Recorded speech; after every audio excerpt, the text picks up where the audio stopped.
आपल्या संस्कृतीप्रमाणे खरं तर नवीन वर्षाला सुरुवात होते ती म्हणजेच गुढीपाडवा अर्थात चैत्र शुद्ध प्रतिपदा.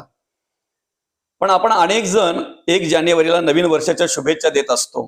दिल्या पाहिजेत ना, कारण आपल्या आयुष्यामध्ये आपल्या जीवनामध्ये ह्याच तारखांचा आणि ह्याच महिन्यांचा आपण अनेक प्रकारे वापर करत असतो. त्यामुळे हरकत नाही शुभेच्छा द्यायला.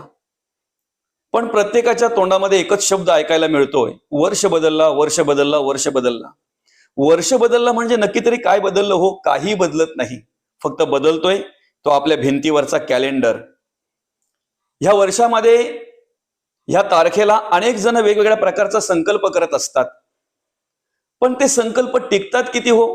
काही महिने, काहींचे तर काही दिवसच. खरं तर त्या भिंतीवर बदलणाऱ्या कॅलेंडरचा एक आपण आदर्श घ्यायला हवा. एकदा काय त्याने आपल्या भिंतीवर जागा निर्माण केली ना, की 1 वर्षभर तो हालत नाही. 1 वर्षभर कमीत कमी त्या जागेवरच असतो, त्या भिंतीवरच असतो. आम्ही सुद्धा असे संकल्प केले पाहिजेत. आम्हालाही समाधान मिळालं पाहिजे आणि इतरांनाही समाधान मिळावं असे चांगले संकल्प आम्ही केले पाहिजेत. आणि ते टिकण्यासाठी कमीत कमी आम्ही त्या कॅलेंडरचा तरी आदर्श घ्यायला पाहिजे. रामकृष्ण हरी.